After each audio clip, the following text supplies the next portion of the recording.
am delighted to be joined by Chris from Motionless in White, especially as we're going to be talking a lot of Creatures today. Chris, with this live stream, with 10 years of Creatures, has this been quite a nostalgic period? I know we're in a bizarre moment in human history, but getting that level of escapism, has this been a really nostalgic period for you, mate?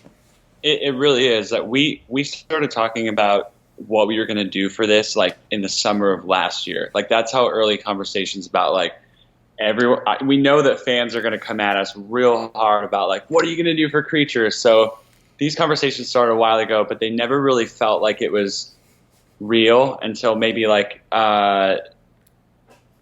summer. That we even had another huge conversation about it in January this year about what were we going to do. Like we need to make a decision, and we came to like the conclusion that we're going to do like a big show on Halloween and make it like this big crazy event, and that then disappeared. So it's been like revising over and over about what are we going to do. And through all of that, it's definitely been a time where we've been taken down memory lane about like, oh, what did this song mean? And I thought about doing like a Spotify commentary for that record and thinking about all these memories about the songs, and everything all together at once came into play.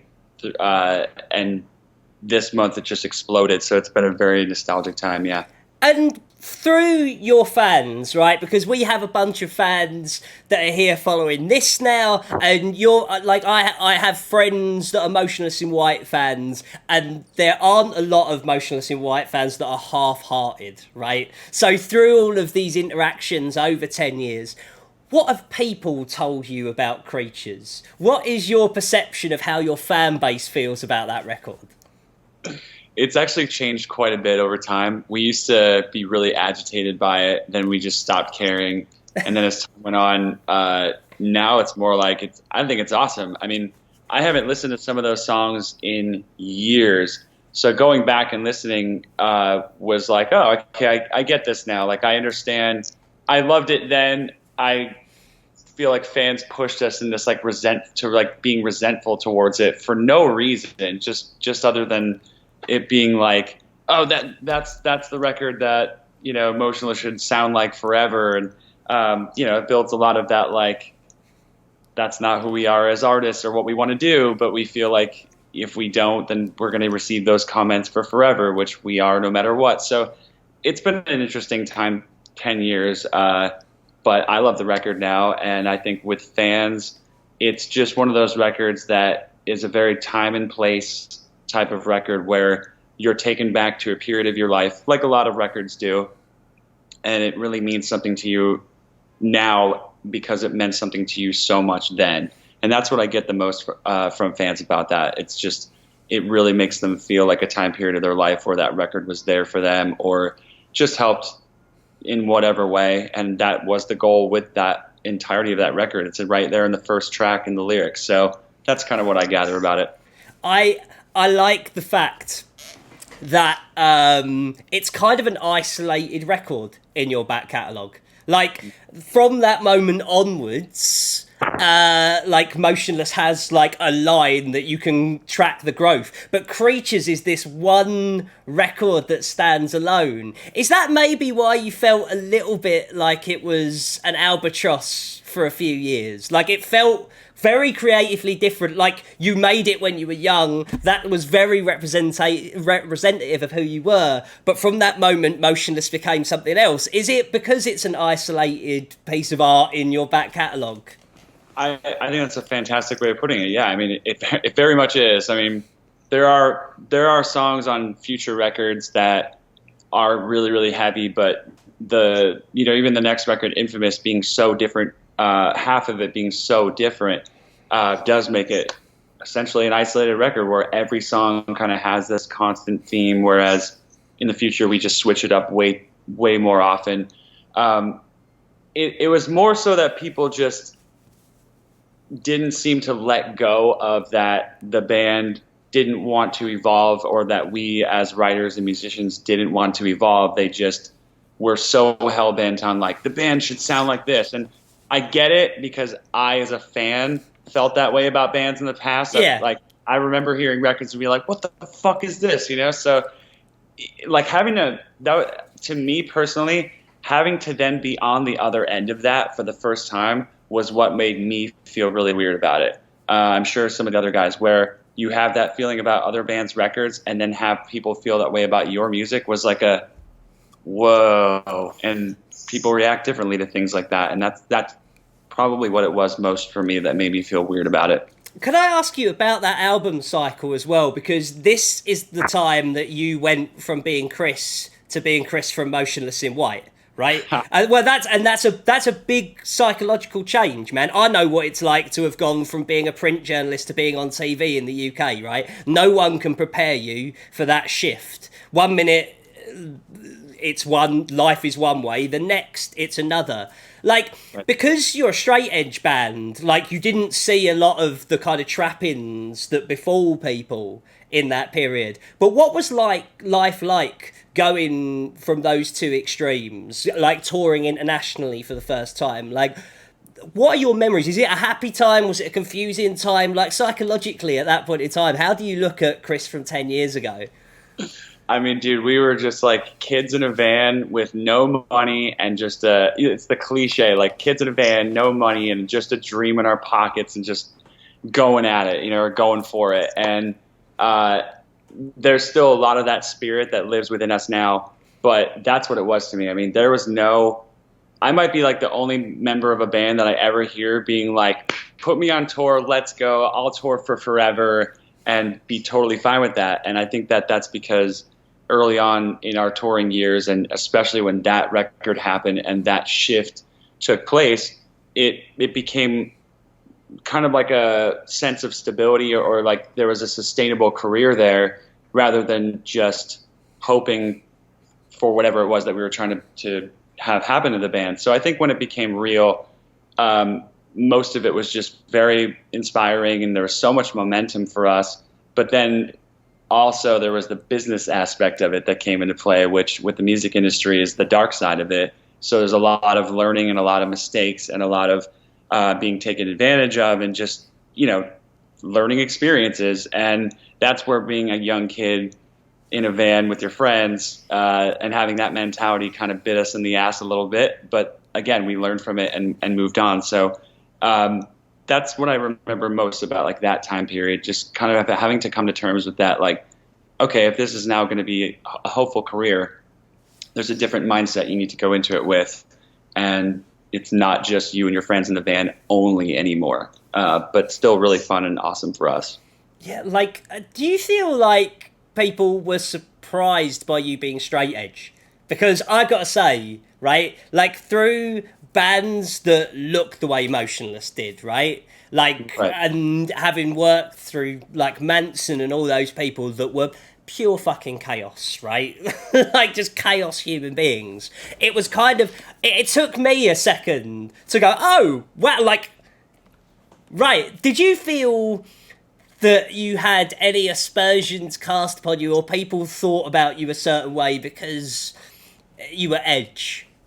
I think, yeah. I mean, everybody that looks at bands, I think, has that idea that it's the sex, drugs, and rock and roll mentality for the music industry in general. Yeah.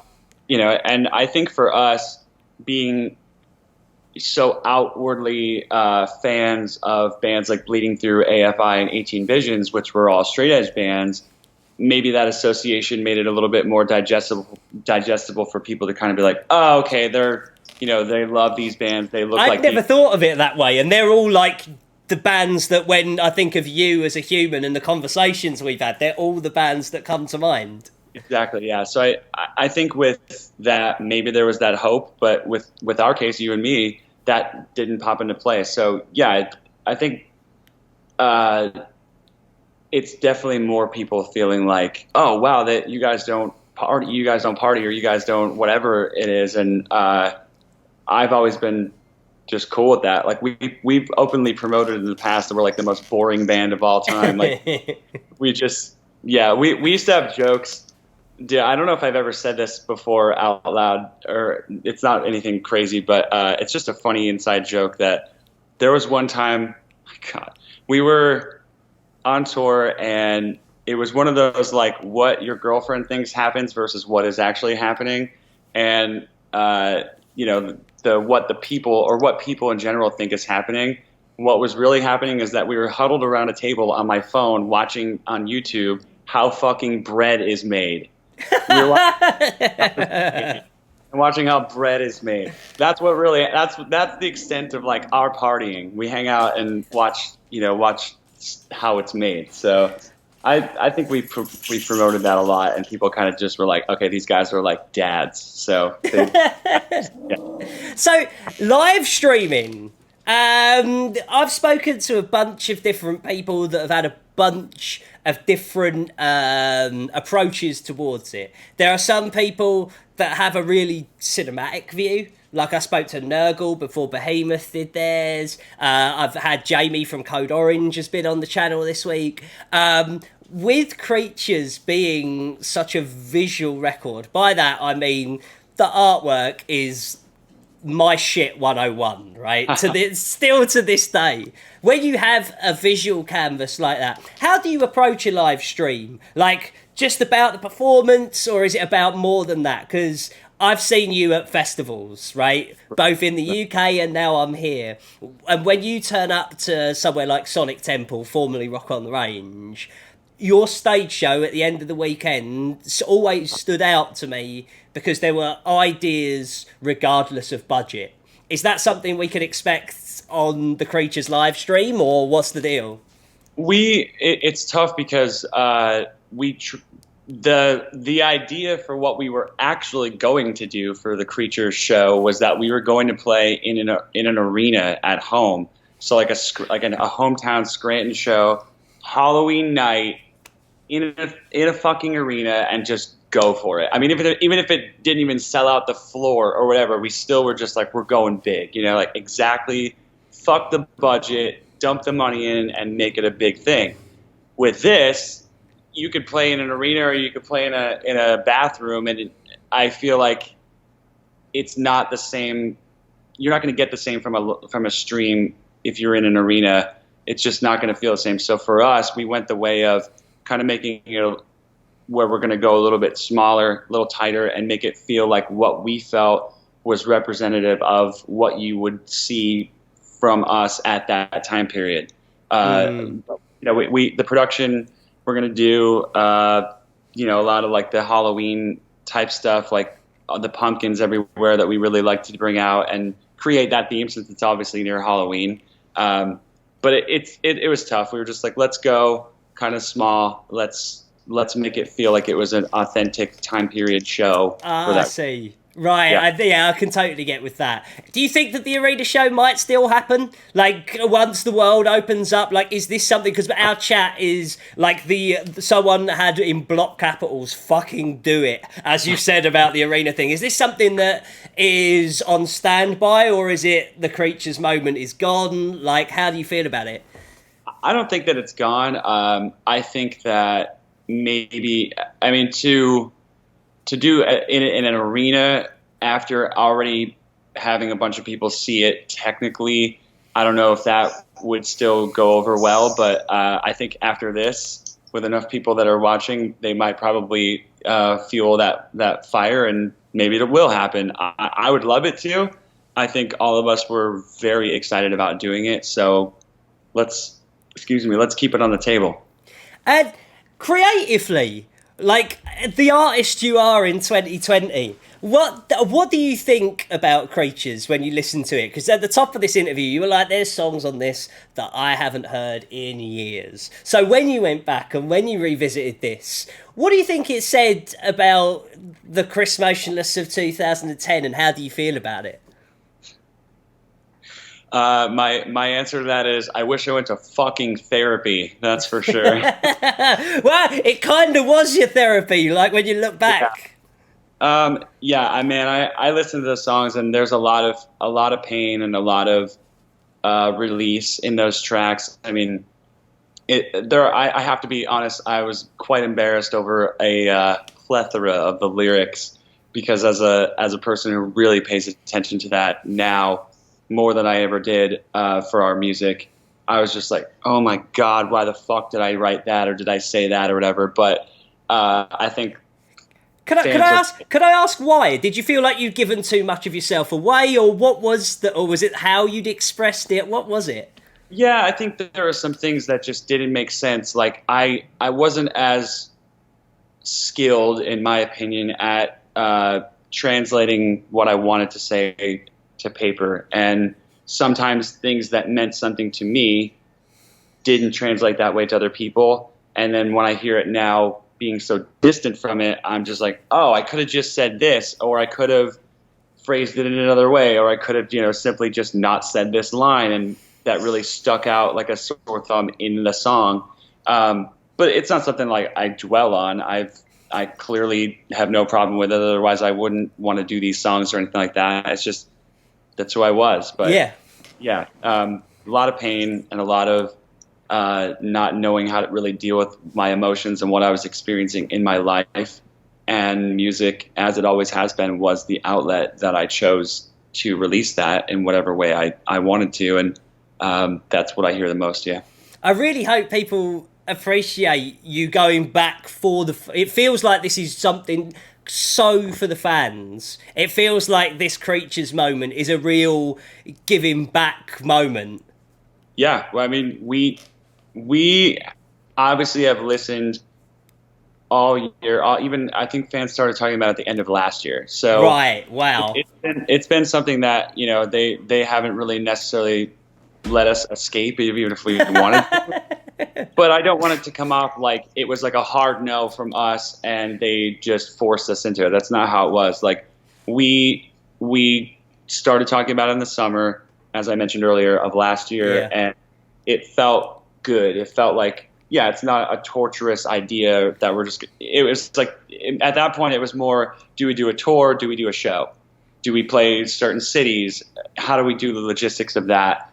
And once all that shit kind of came into it, like, or settled, then it became like, oh, this is actually really fucking cool. And then, recently you're talking to the guys, everyone's just so excited to get back together and just fucking go for it. It's awesome to like that. This is the way that like we're reuniting and doing a show after not playing since the end of January. It's so cool. Have you been back in a room together playing again yet, or? Yeah, we've rehearsed and it's awesome. Just cool. It's cool to just get in touch with something that we're so used to having in our lives on a 10-month-a-year basis. It's awesome. Did it bring home some gratitude for that?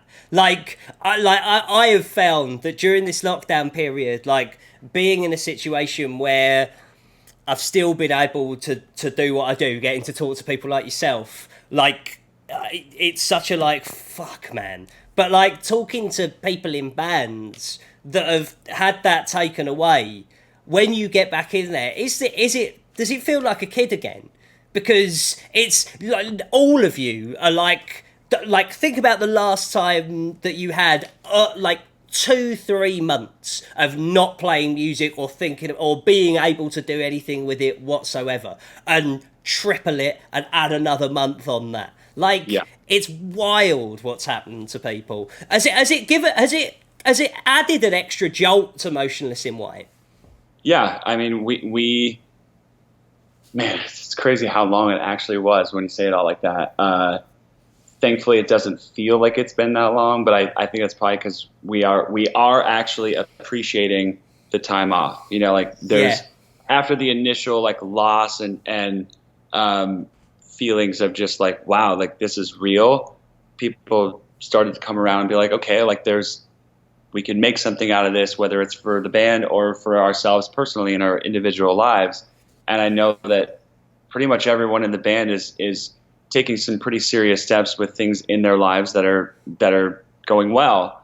And that's really awesome to then come together and everyone be able to kind of have this gathering and conversation about, like, even though we still talk, it's different when you hang out. There's for real. That group hang whatever the fuck you want to call it, bro down. Yeah. No, I know what you mean. It's just basic human interaction, man. I can do as many Zoom calls as you like. When I went round a mate's house and we were just around a table, socially distanced, blah, blah, blah. But just, we were in the car afterwards and being like, fuck, I miss people.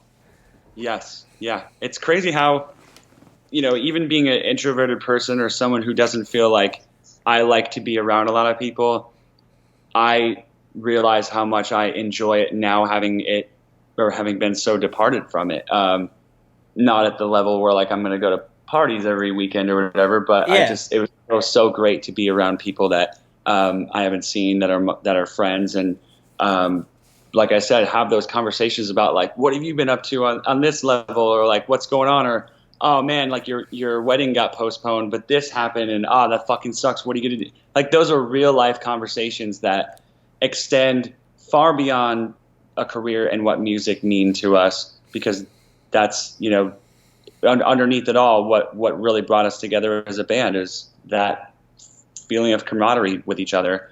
So it's really awesome to have had that, and just then at the same time play songs we haven't played in like 10 years. It was like, yeah.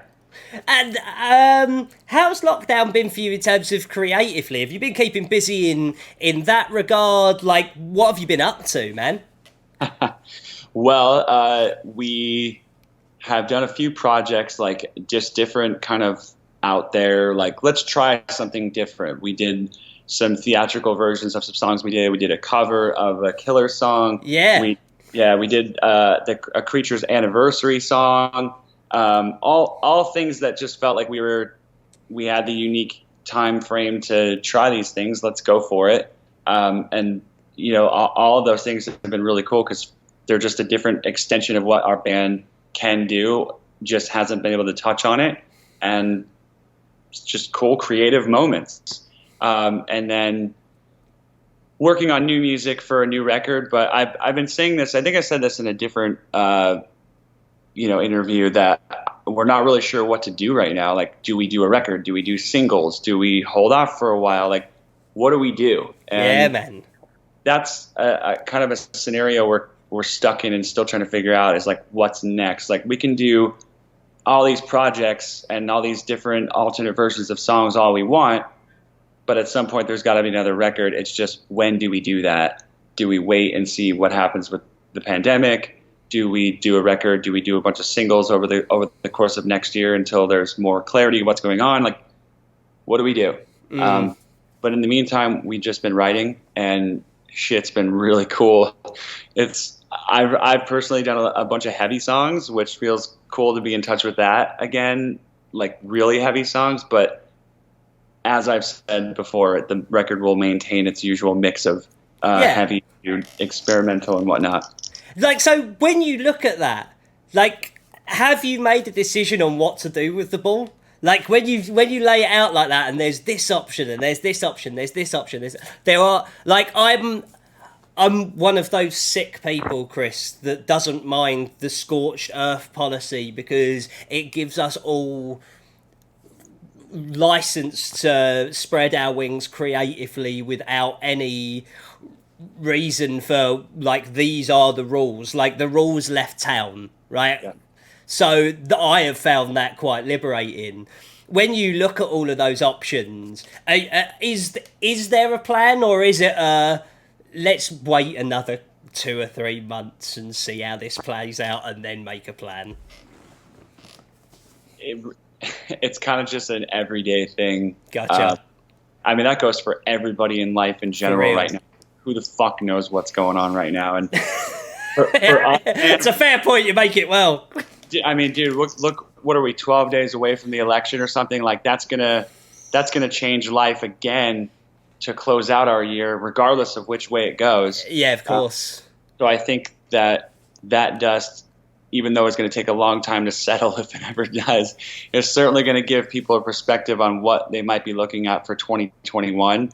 And though that necessarily doesn't affect us creatively, it does affect the plans for what's next in a business sense. So we'll see what happens in 12 days, and I'll get back to you. Right, got it. How fucked we are or not. Well, either way, it's really fucking great to hear you inspired, man. Like, it's like I've spoken to so many people in these lockdown situations, and some people, you get the vibe that there's like, oh, this has got to end. Like, there's a slight grey cloud, and other people are finding ways to do cool and creative shit, and you can get involved with cool and creative shit because Creatures, the 10th anniversary stream is happening next week. Get tickets, get bundles, because the artwork is fucking unbelievable. And Chris, like, next time you've got something coming out, like, let us know and come back. Before I let you go, Killer's cover was out of left field from everyone that is not within your ranks. So where did that come from? And it's a bizarre to look at you as a band. You would not expect the Killers to be the cover song. Is that the appeal of it? Yeah, I think why not do something that's just like, what the fuck? Yeah, man. I might be like the only person I think that ever takes certain bands and music and thinks like, that's not really that weird. Like, to me, I totally get why it's weird to people, but for me, it's like, when you hear that song, it's essentially a rock song made pop or pop rock or whatever fucking genres you want to say. Like, yeah. To me, I heard it as a rock song, so I wanted to do it as a rock song, and everybody was like, yeah, why the hell not? We heard it in a restaurant. We were like, this would be awesome. Let's do it. And now here we have the time. So that it's that simple. Love it, man. Yeah. Chris, it's so fucking nice to be back in the cycle and getting to do these chats. I always enjoy it, man. I'll catch you soon. Any excuse to chat ever. Always. And thank you always. All the best, man. Have a wicked weekend. See you. Cheers, guys. I'll see you in a bit. Bye. Don't forget to like and share this video and join me on Twitch every Tuesday, Friday and Saturday for guest hangouts, new music votes, tier lists, band-specific competitions, weekly merch roundups and much, much more. That's twitch.tv/Mosh Talks. Find the link in the description below. Don't forget to subscribe to this channel and I'll see you on KNOTFEST.com for all of the latest news, features and much more from the worlds of rock, metal and beyond.